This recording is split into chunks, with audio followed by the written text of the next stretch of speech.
तो जनरली जब आप श्रोडिंगर वेव इक्वेशन को हम कैसे डिराइव करते हैं, उसके लिए हम एक सिंपल एक वेव ले लेते हैं। सिंपल वेव मींस हम ये कंसिडर करके जाते हैं कि आपके न्यूक्लियस के सराउंडिंग में इलेक्ट्रॉन्स की वेव है, और वो इलेक्ट्रॉन्स की वेव जो है पूरे न्यूक्लियस के सराउंडिंग में होती है। तो हम इलेक्ट्रॉन्स के वेव को कंसिडर करते हैं along the x axis, y axis and z axis, जिसे हम कार्टेशियन कोऑर्डिनेट्स कहते हैं। तो जनरली जब हम श्रोडिंगर वेव इक्वेशन को डिराइव करते हैं तो हम कार्टेशियन कोऑर्डिनेट को यूज करके श्रोडिंगर वेव इक्वेशन को हम कंसिडर करते हैं। ओके, तो क्वांटम मैकेनिक्स में हम क्या करते हैं कि जितने भी हमारे पास एटम्स हैं, उन एटम्स में जो इलेक्ट्रॉन्स हैं, उन इलेक्ट्रॉन्स को हम कंसिडर करते हैं एज ए वेव। और जब ये वेव आपके न्यूक्लियस के इर्द गिर्द, या इलेक्ट्रॉन जो है जब न्यूक्लियस के इर्द गिर्द रिवॉल्व करती है, तो वो एज ए इलेक्ट्रॉन वेव के फॉर्म में रिवॉल्व करते हैं, एक वेव के फॉर्म में रिवॉल्व करते हैं। तो this is the simple wave, ठीक है।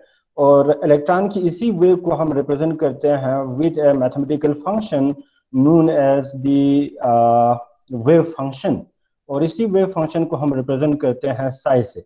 तो हम क्या करते हैं, कंसिडर ए इलेक्ट्रॉन वेव। हम एक इलेक्ट्रॉन वेव ले रहे हैं, this is the electron wave, और ये एक एक्सिस पे मूव हो रही है, मींस एक्स एक्सिस पे हम शो कर रहे हैं। और जब आप पूरे स्पेस में देखते हैं तो हम इसी इलेक्ट्रॉन को वाई एक्सिस में भी हम शो कर सकते हैं, जेड एक्सिस में भी शो कर सकते हैं। तो पूरे स्पेस में इलेक्ट्रॉन्स की वेव को कंसिडर करने के लिए हम फर्ज करते हैं हमारे पास जो इलेक्ट्रॉन्स हैं वो एक्स एक्सिस में मूव कर रहे हैं। ओके, तो ये हमारे पास एक वेव है, और वेव में हमारे पास एक क्रस्ट होती है, ऊपर वाला पोर्शन, फिर हमारे पास लोअर वाला पोर्शन होती है जिसे हम ट्रफ कहते हैं। और एक वेव में आपके पास एक ट्रफ होती है और एक क्रस्ट होती है। ओके, तो हमारे पास एक इलेक्ट्रॉन की वेव है जिसकी एम्पलीट्यूड ए है। Amplitude means the maximum height of the wave from the line of propagation. जैसे ये हमारे पास डायरेक्शन ऑफ प्रोपगेशन है, और इसी line of direction of propagation से आपके वेव की हाइट कितनी है, इस हाइट को हम रिप्रेजेंट करते हैं एम्पलीट्यूड। तो इस वेव के जो एम्पलीट्यूड है हम रिप्रेजेंट कर रहे हैं a is the amplitude of the electron wave, और ये मूव कर रहे हैं in the circular form around the nucleus with a certain frequency. Okay, क्योंकि जितने भी हमारे पास वेव हैं उनको हम दो पैरामीटर के जरिए जनरली रिप्रेजेंट करते हैं। One is the wavelength of the wave, wavelength कितनी है। ओके, वेवलेंथ मींस दो क्रस्ट के बीच में जो डिस्टेंस है इसको हम वेवलेंथ कहते हैं, या जो दो ट्रफ के बीच में जो डिस्टेंस है इसको हम वेवलेंथ कहते हैं।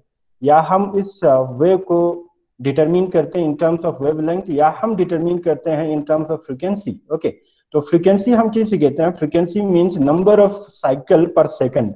एक साइकिल में कितनी एक सेकंड में कितनी साइकिल है, वेव की साइकिल है। वेव साइकिल मींस एक साइकिल में हमारे पास एक क्रस्ट होती है, एक ट्रफ होती है, इसको आप एक कंप्लीट एक वेव मानते हैं, एक क्रस्ट एक ट्रफ।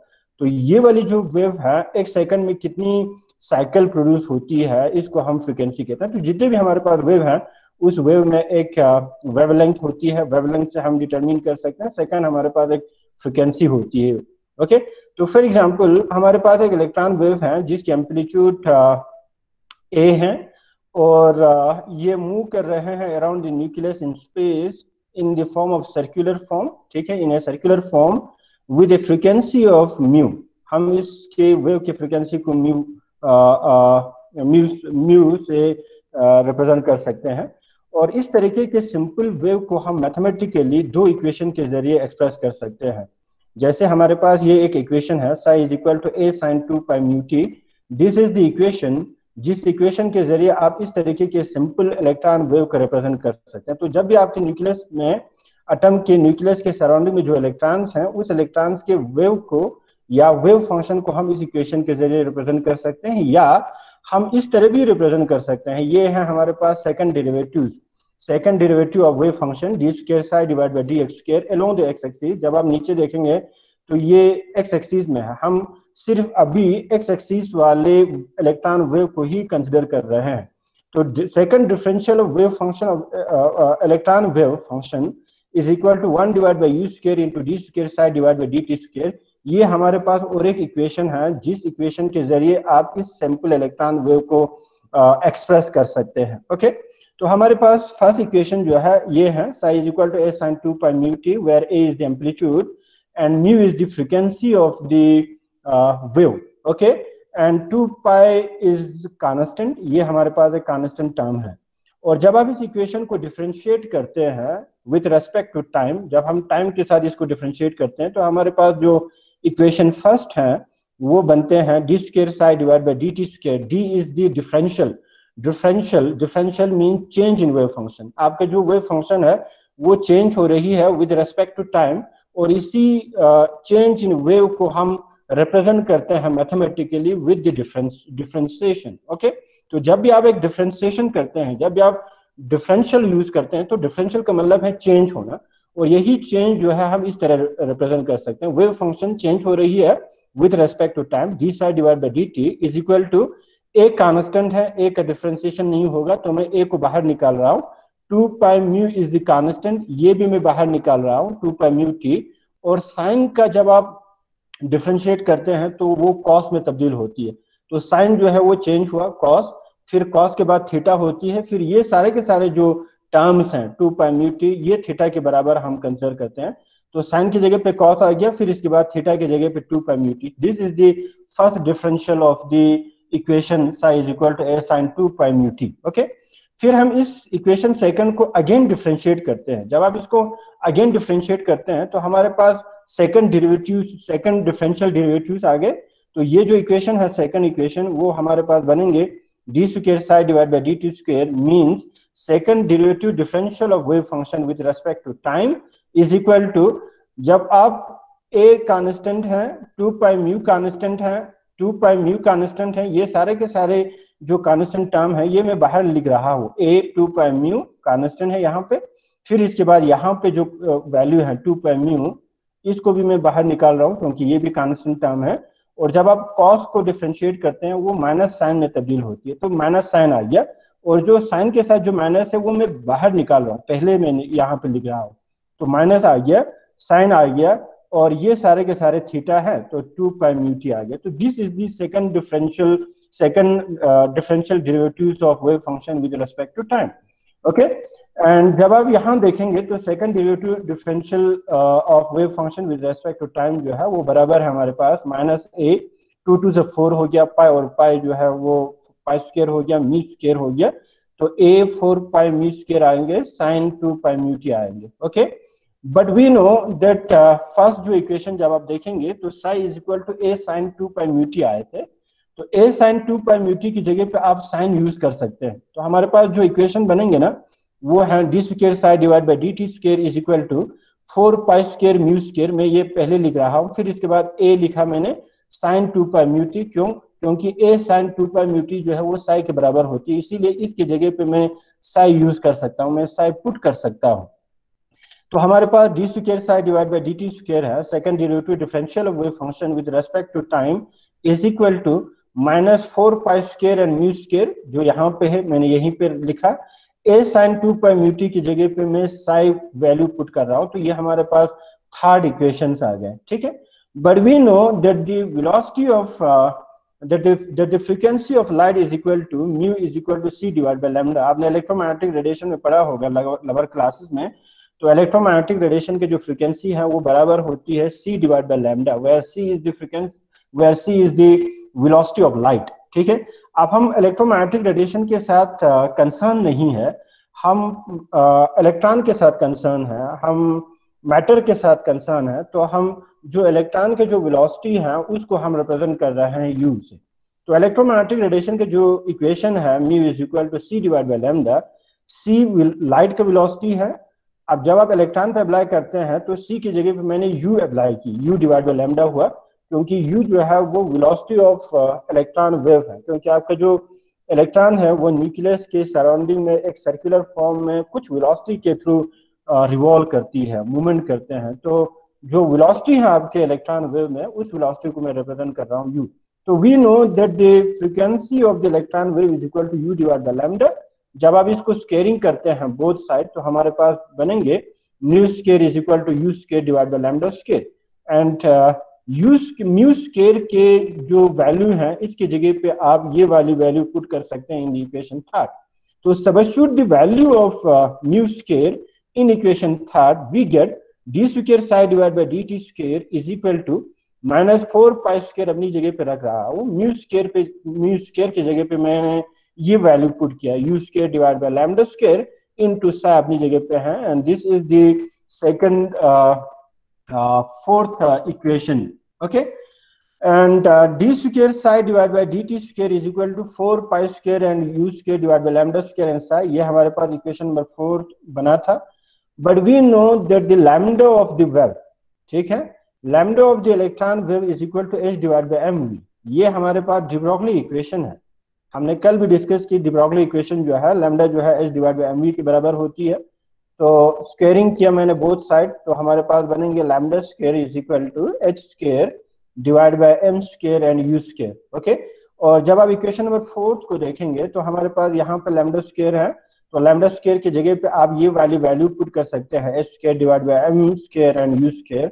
तो हमारे पास जो इक्वेशन नंबर 4 आएंगे वो इस तरह आएंगे, d square psi divide by d t square is equal to -4 pi square and u square अपनी जगह पे है। Okay, m square and u square divide by h square into Sai.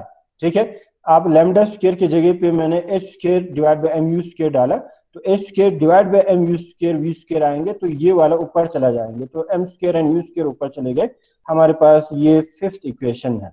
Okay, substitute the value of d square psi divide by d t square in equation first. हमने पहले जब आप equation first को देखेंगे तो हमारे पास 2 इक्वेशन आते हैं, सिंपल जो इलेक्ट्रॉन वेव है इन एक्स एक्सिस वो हम 2 इक्वेशन के जरिए रिप्रेजेंट कर सकते हैं, एक्सप्रेस कर सकते हैं। एक psi is equal to a sine 2 pi mu t, दूसरा हमारे पास है d square psi divide by D x square is equal to 1 divide by u square into d square divide by d t square. तो ये वाली जो equation हमारे पास इक्वेशन नंबर 5 जब आप यहाँ देखेंगे तो D square psi divide by d t square के जो ये वाली सारे के सारे वैल्यू हैं, इसको हम इक्वेशन फर्स्ट में हम पुट कर सकते हैं, हम सब्स्टिट्यूट कर सकते हैं। आपका जो इक्वेशन बनेंगे वो इक्वेशन ऐसे बनेंगे, D square psi divide by D x square जो फर्स्ट इक्वेशन है आपका वो बराबर होती है 1 divide by u square into, यहाँ पे इक्वेशन नंबर फर्स्ट में जब आप देखेंगे तो 1 divide by u square into d square psi divide by d t square होता है। तो D square psi divide by d t square की जगह पे आप ये सारे के सारे वैल्यू पुट कर सकते हैं।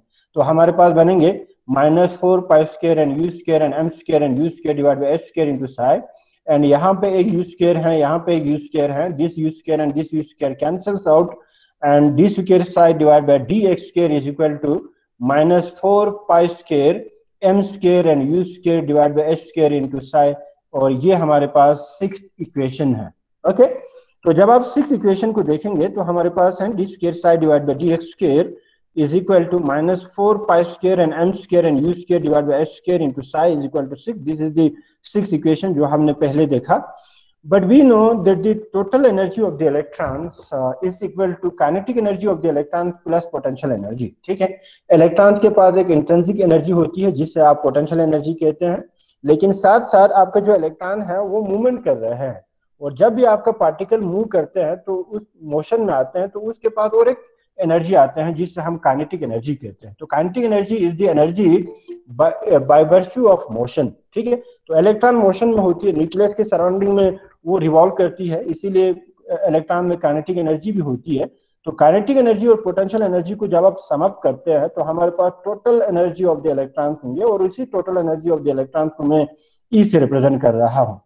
Okay, and classically we know that the kinetic energy of the electron is equal to 1/2 mu square. Kinetic energy जो है वो बराबर होती है 1 डिवाइड बाय 2 mu स्क्वायर। तो काइनेटिक एनर्जी की जगह पे मैंने 1 डिवाइड बाय 2 mu स्क्वायर मैंने पुट की, plus v is the potential energy. तो पोटेंशियल एनर्जी की जगह पे मैंने v यूज किया, v इज पोटेंशियल एनर्जी। तो total energy of the electron जो है वो बेसिकली बराबर होंगे दिस इक्वेशन। ठीक है, 1 divide by 2 mu square, this is the kinetic energy plus potential energy. Okay, तो इसको मैं थोड़ी सी सिंप्लीफाई कर रहा हूँ, यहाँ v की जगह v के नीचे जो है डिनोमिनेटर में कुछ भी नहीं है तो ये 1 होगा, 2 और 1 का कॉमन 2 आएंगे, फिर ये 2 जो है इस e के साथ क्रॉस मल्टीप्लिकेशन होंगे तो 2e होगा is equal to mu square plus 2v बनेंगे, क्योंकि v के नीचे 1 है, 1 से 2 को मल्टीप्लाई किया तो 2 आ गया, 2 से न्यूमरेटर को हम मल्टीप्लाई करते हैं। 1 से 2 को डिवाइड किया तो 2 आ गया, 2 से न्यूमरेटर v को हमने डिवाइड किया, सॉरी मल्टीप्लाई किया तो हमारे पास 2v आ गए। तो जब आप इसको सिंप्लीफाई करते हैं तो हमारे पास ये इक्वेशन आते हैं। ओके, मैंने एम यू स्क्वायर को अपनी जगह पे रखा है, 2e को मैंने अपनी जगह पे रखा है, प्लस 2e को मैंने इज इक्वल टू इस साइड ले लिया, तो ये कन्वर्ट होंगे -2v में। ओके, तो यहाँ पे 2e है, 2 है, यहाँ पे भी 2 है, 2 को आप कॉमन निकाल सकते हैं, and m u square is equal to हमारे पास 2 मैंने बाहर निकाला, ठीक है, ब्रैकेट अंदर जो रहेंगे वो रहेंगे e माइनस वी। तो ये हमारे पास एक इक्वेशन आ गए, और इसी इक्वेशन को हम मल्टीप्लाई करते हैं विद m से। तो multiplying both side with m, मास से हम मल्टीप्लाई कर रहे हैं, क्यों? क्योंकि हमारे पास m स्क्वायर u स्क्वायर है यहाँ पे। जब आप इक्वेशन नंबर 6 देखेंगे तो m स्क्वायर u स्क्वायर है, इसकी जगह पे हम ये वाली इक्वेशन पुट कर सकते हैं। तो m स्क्वायर बनाने के लिए आप इन दोनों साइड को m से मल्टीप्लाई कर रहा हूँ, तो m u स्क्वायर की जगह पे आएगा। जब आप m से मल्टीप्लाई करेंगे तो m square and u square होगा, m square and u square is equal to 2 and m into E minus b होंगे। तो ये हमारे पास एक इक्वेशन है, और इसी इक्वेशन का m स्क्वायर u स्क्वायर के जो वैल्यू है वो हम पुट करेंगे इन इक्वेशन नंबर 6।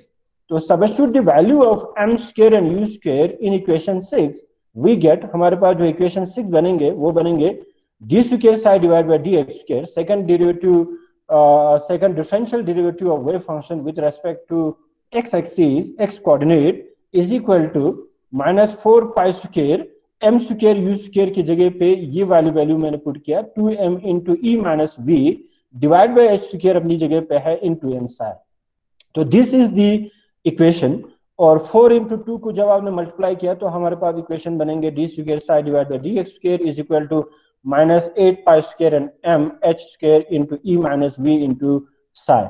तो this is the Schrodinger equation in x axis. x axis में जो आपका वेव फंक्शन है वो हम इस इक्वेशन, वेव फंक्शन जो चेंज हो रहा है वो हम इस इक्वेशन के जरिए शो कर सकते हैं। लेकिन आपका जो इलेक्ट्रॉन का वेव जो है वो सिर्फ x एक्सिस में नहीं होती है, बल्कि वो y एक्सिस में भी होंगे, z एक्सिस में भी होंगे। आपका इलेक्ट्रॉन का वेव सिर्फ ऐसे ही नहीं होगा, बल्कि वो ऐसे भी मूव कर सकते हैं, ऐसे भी मूव कर सकते हैं। तो this is the x axis and this is the y axis and this is the z axis. तो पूरे स्पेस में, न्यूक्लियस के पूरे स्पेस में, यहाँ पे भी, यहाँ पे भी, यहाँ पे भी, इन पूरे स्पेस में इलेक्ट्रॉन्स की वेव चेंज को हम इजीली रिप्रेजेंट कर सकते हैं। तो ये है x एक्सिस वाला। जब आप y एक्सिस को देखेंगे तो y एक्सिस का भी यही इक्वेशंस आएंगे, लेकिन डिफर होगा with respect to the coordinate. यहाँ पे d square psi divide by D x square है, तो इसके जगह पे हमारे पास y एक्सिस में d square psi divide by d y square आएंगे। बाकी सेम इक्वेशन रहेगा, क्योंकि x एक्सिस और y एक्सिस में इलेक्ट्रॉन का वेव जो है वो सेम होगा, ठीक है, सिर्फ और सिर्फ कोऑर्डिनेट चेंज होंगे। तो second differential derivative with respect to y axis वो बराबर होंगे हमारे पास, मैं यहाँ पे लिख रहा हूँ, d square psi divide by D x square is equal to -8 pi square and m and e and minus v into psi. This is the equation for x axis. Okay, same इसी तरह हम y and z axis, z coordinates में या z axis में भी हम लिख सकते हैं। तो हमारा जो इक्वेशन है y एक्सिस में वो बनेगा d square psi divide by d y square is equal to -8 pi square and m h into E minus V into psi. Psi यहाँ पे मैं y लिख रहा हूँ। तो 7 जो इक्वेशन है वो आपको रिप्रेजेंट करते हैं Schrodinger wave equation in y axis. Same उसी तरह आप z एक्सिस में भी इक्वेशन को ऐसे शो कर सकते हैं। अगर आप 3 डायमेंशन में देखते हैं तो ये सारे के सारे वेव फंक्शन जो है आपको क्या करना होगा, सम अप करना होगा, प्लस करना होगा। x एक्सिस में इलेक्ट्रॉन की वेव फंक्शन, y एक्सिस में भी इलेक्ट्रॉन की वेव फंक्शन, z एक्सिस में भी इलेक्ट्रॉन की वेव फंक्शन, क्योंकि आपका जो इलेक्ट्रॉन है वो सिर्फ एक ही रीजन में नहीं होता है, वो पूरे न्यूक्लियस के पूरे स्पेस में होता है। जब आप पूरे स्पेस में देखते हैं तो हम x एक्सिस, y एक्सिस और z एक्सिस तीनों को हम ले लेते हैं। तो जब आप पूरे स्पेस में देखते हैं इलेक्ट्रॉन की वेव फंक्शन, ठीक है, उसको हम इस इक्वेशन के जरिए रिप्रेजेंट कर सकते हैं, हम ऐसे शो कर सकते हैं। तो ये जो इक्वेशन है जिसमें आपका x axis, y axis and z axis तीनों इंक्लूड है, और d square psi divide by D x square plus, okay, ये x एक्सिस वाला, d square psi divide by d y square, this is the y axis, and d square psi divide by d z square, this is the z axis में, plus ये सारे के सारे के लिए एक ही आएंगे, कॉमन आएंगे, और माइनस को मैंने इक्वल टू इस साइड ले लिया तो ये प्लस बनेगा, ठीक है। तो plus 8 pi square m divide by h square into E minus V, okay, E minus V into psi. अब ये इक्वल टू से इस साइड कुछ भी नहीं रहा तो हम यहाँ पे जीरो लिखते हैं। तो this is the Schrodinger wave equation, ये हमारे पास श्रोडिंगर वेव इक्वेशन है in terms of the Cartesian coordinate. Cartesian coordinate means x axis, y axis and z axis, ठीक है। और जिसमें आप देखेंगे ई जो है हमारे पास total energy of the electrons है, V is the potential energy है हमारे पास, and m is the mass of the electrons है, और psi is the wave function of the electrons. Electrons को हम वेव फंक्शन, मैथमेटिकल फंक्शन से represent करते हैं जिसे आप साई लिखते हैं, और साई जो है वेव फंक्शन है, and d square is the second derivative wave function, okay. तो इसी इक्वेशन को हम श्रोडिंगर वेव इक्वेशन कहते हैं, और इसी इक्वेशन के जरिए हम इस तरीके से हम श्रोडिंगर वेव इक्वेशन को इजीली आप डिराइव कर सकते हैं। तो this is the derivation of the Schrodinger wave equation in terms of the Cartesian coordinate. Cartesian coordinate के थ्रू, कार्टेशियन कोऑर्डिनेट के फॉर्म में हम श्रोडिंगर वेव इक्वेशन को कैसे डिराइव करते हैं, ओके। जब आप यहाँ देखेंगे तो हमारे पास this is the Schrodinger wave equation in terms of the Cartesian coordinate, okay, and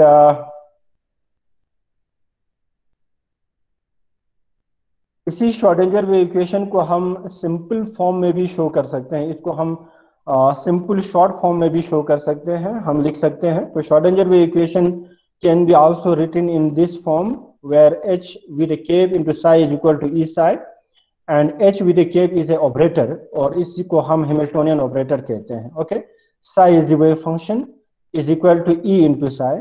तो ये जो वेव फंक्शन है आपका psi, जिसमें आपके इलेक्ट्रॉन्स के जितने भी ऑब्जर्वेबल क्वांटिटीज हैं वो होता है, वो इम्बाइब होती है, जैसे पोजीशन का इंफॉर्मेशन होता है, वेलोसिटी का इंफॉर्मेशन होता है, काइनेटिक एनर्जी का इंफॉर्मेशन होता है, टोटल एनर्जी का इंफॉर्मेशन होता है, लीनियर मोमेंटम का इंफॉर्मेशन होता है। तो ये जो वेव फंक्शन है, इस वेव फंक्शन में हम कुछ मैथमेटिकल ऑपरेशंस करते हैं, हम कुछ ऑपरेटर्स अप्लाई करते हैं, और उस वजह से हमें एक इलेक्ट्रॉन का ऑब्जर्वेबल क्वांटिटी निकल जाते हैं। तो जैसे यहाँ पे जब आप देखेंगे तो हमारे पास टोटल एनर्जी निकल रहा है।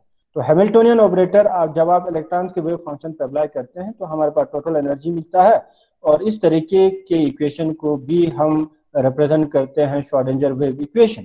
तो क्वांटम मैकेनिक्स में जितने भी हमारे पास ऑब्जर्वेबल क्वांटिटीज हैं सब एटॉमिक पार्टिकल्स की, उन सारे के सारे ऑब्जर्वेबल क्वांटिटीज को निकालने के लिए हमारे पास डिफरेंट ऑपरेटर्स होती है, डिफरेंट क्वांटम ऑपरेटर्स होती है। पोजीशन के लिए अलग से ऑपरेटर, और जब पोजीशन का ऑपरेटर डालेंगे वेव फंक्शन पे तो हमें पोजीशन निकल जाता है।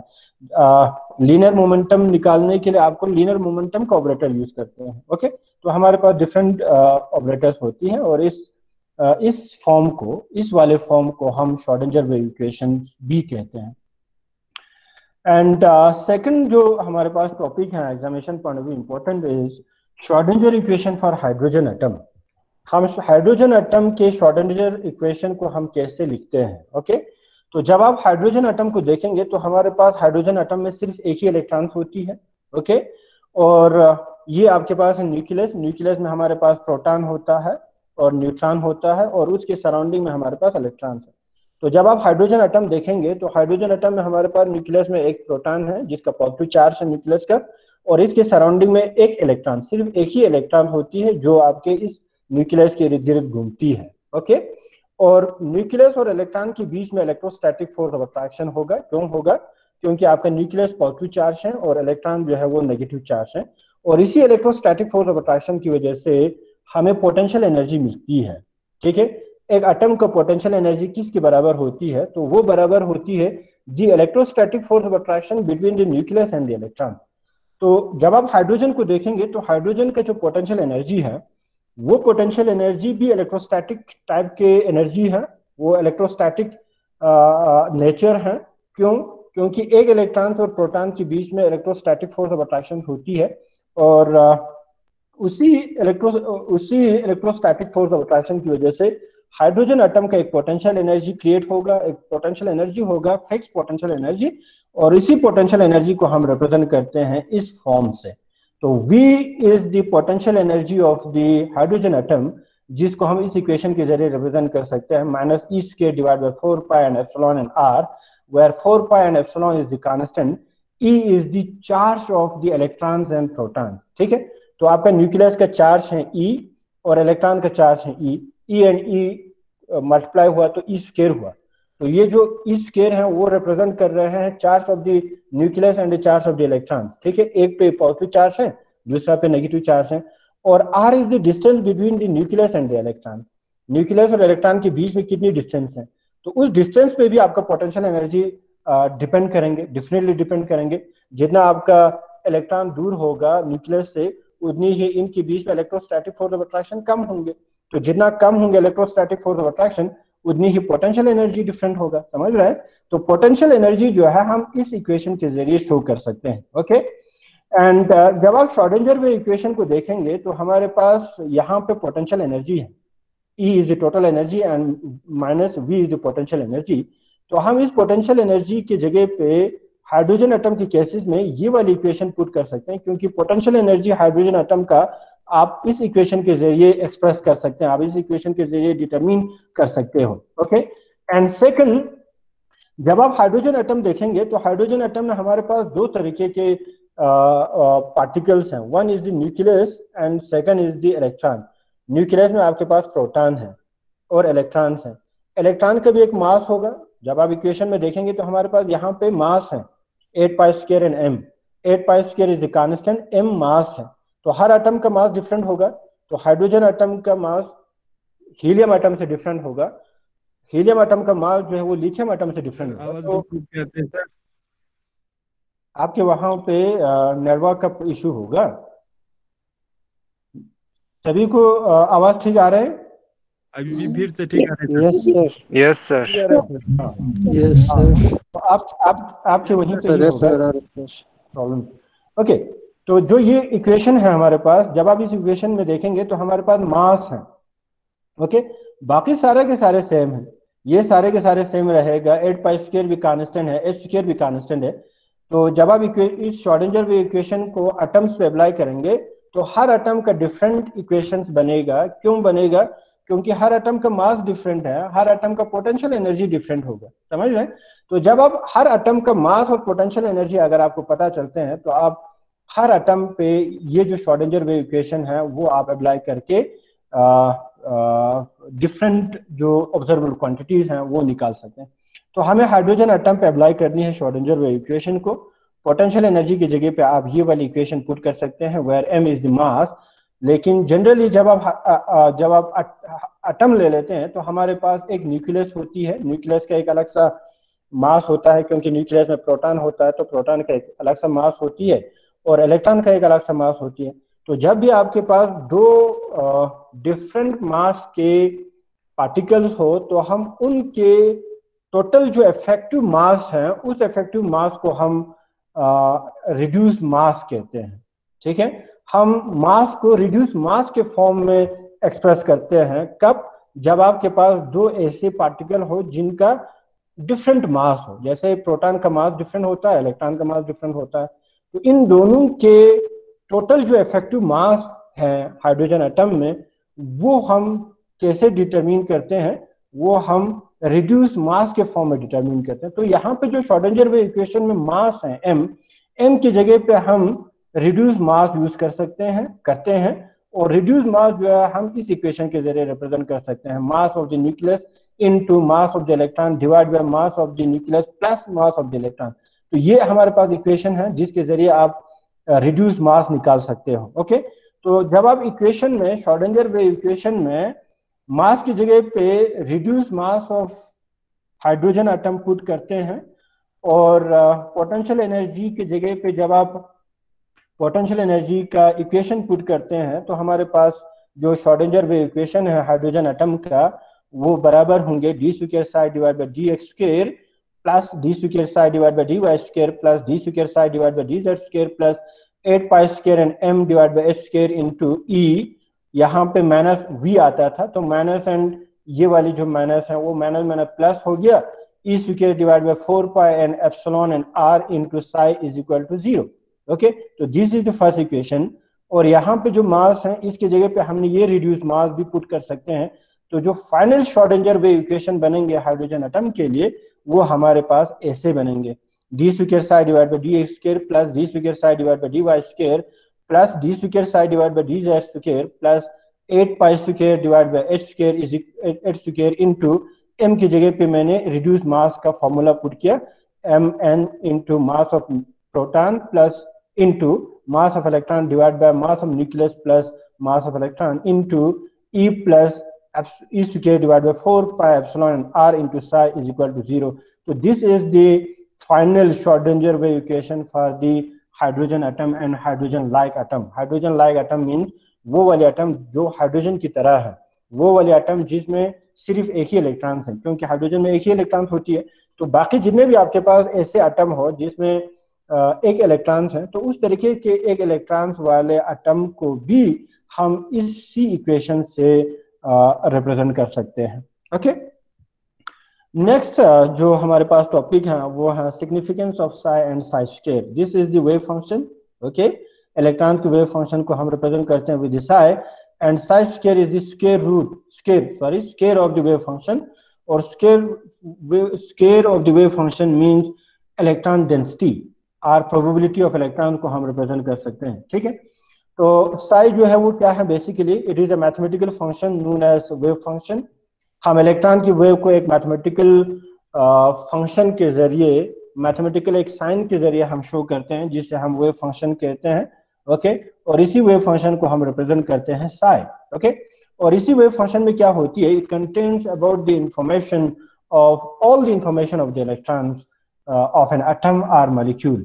आपके पास जो एटम है, जो मॉलिक्यूल है, उन एटम और मॉलिक्यूल में जो इलेक्ट्रॉन्स होती है, उन इलेक्ट्रॉन्स के जितने भी इंफॉर्मेशन है, सारे के सारे इंफॉर्मेशन इसी वेव फंक्शन के जरिए हम एक्सप्रेस कर सकते हैं. Okay, and second, once wave function जो आपको पता चलते हैं, तो हम इसी वेव फंक्शन से जो ऑब्जर्वेबल क्वांटिटीज हैं आपके इलेक्ट्रॉन्स का वो निकाल सकते हैं. जैसे हमारे पास टोटल एनर्जी आप इलेक्ट्रॉन्स का निकालेंगे, तो हम वेव फंक्शन से निकालेंगे. कैसे निकालेंगे, हम वेव फंक्शन पे ऑपरेटर डालेंगे, हम टोटल एनर्जी का ऑपरेटर पुट करते हैं, हम टोटल एनर्जी के ऑपरेटर हैमिल्टोनियन ऑपरेटर को अप्लाई करते हैं. ऑपरेटर मीन कुछ मैथमेटिकल कैलकुलेशन, कुछ मैथमेटिकल ऑपरेशन. ठीक है, तो वेव फंक्शन पे जब आप टोटल एनर्जी के ऑपरेटर पुट करते हैं, तो हमारे पास टोटल एनर्जी निकल जाते हैं. ओके, तो इस तरीके से हम observable quantities of the sub atomic particles का हम इजीली निकाल सकते हैं. ठीक है, एंड जब आप साई देखते हैं, तो साई का कोई फिजिकल सिग्निफिकेंस नहीं होती है, it is just a wave function of the electron. Okay, और जो साई स्क्वायर है वो आपको बता देते हैं, it represents the probability density और प्रोबेबिलिटी ऑफ इलेक्ट्रॉन. क्यों प्रोबेबिलिटी हम इलेक्ट्रॉन्स को एज ए प्रोबेबिलिटी हम क्यों मान के चलते हैं, क्योंकि न्यूक्लियस के सराउंडिंग में आपका जो इलेक्ट्रॉन की जो वेव है वो पूरे स्पेस में होता है, लेकिन कुछ ऐसी जगह होती है जहां पे इलेक्ट्रॉन की प्रोबेबिलिटी जो है वो ज्यादा होती है. इसीलिए हम इलेक्ट्रॉन की वेव को प्रोबेबिलिटी के फॉर्म में रिप्रेजेंट करते हैं. तो प्रोबेबिलिटी डेंसिटी मीन्स न्यूक्लियस के सराउंडिंग में इलेक्ट्रॉन्स की फाइंड होने की जो प्रोबेबिलिटी है, उस प्रोबेबिलिटी को हम एक्सप्रेस करते हैं with the Sai square. Okay, and it measures the probability of finding electrons around the nucleus in 3 dimensional space. पूरे स्पेस में इलेक्ट्रॉन्स की प्रोबेबिलिटी फाइंड होने को हम एक्सप्रेस करते हैं with the square of wave function. और न्यूक्लियस के वो वाले रीजन या वो वाले स्पेस जहां पे इलेक्ट्रॉन्स की प्रोबेबिलिटी मैक्सिमम हो, जहां पे इलेक्ट्रॉन्स की प्रोबेबिलिटी ज्यादा हो, उस वाले रीजन को फिर हम नाम दे देते हैं क्वांटम मैकेनिक्स में ऑर्बिटल. ठीक है, तो हम ऑर्बिट को रिप्लेस करते हैं with the what, with the orbital. हम सिर्फ ऑर्बिटल मान के चलते हैं. जैसे ये आपके पास न्यूक्लियस है, और न्यूक्लियस से इतने वाले डिस्टेंस पे आपका इलेक्ट्रॉन की वेव मिल जाता है, तो आपके इलेक्ट्रॉन की वेव यहाँ पे भी मिलेंगे इतने डिस्टेंस पे, यहाँ पे भी मिलेंगे, यहाँ पे भी मिलेंगे, लेकिन सारे के सारे स्पेस में यूनिफॉर्म इलेक्ट्रॉन की वेव नहीं मिलता है. किसी रीजन में इलेक्ट्रॉन की वेव कम होती है, किसी रीजन में इलेक्ट्रॉन की वेव ज्यादा होती है, मैक्सिमम होती है. तो वो वाली स्पेस या वो वाली रीजन जहां पे इलेक्ट्रॉन की वेव मैक्सिमम हो, उसी रीजन को हम नाम दे देते हैं एटॉमिक ऑर्बिटल्स. ओके, तो दिस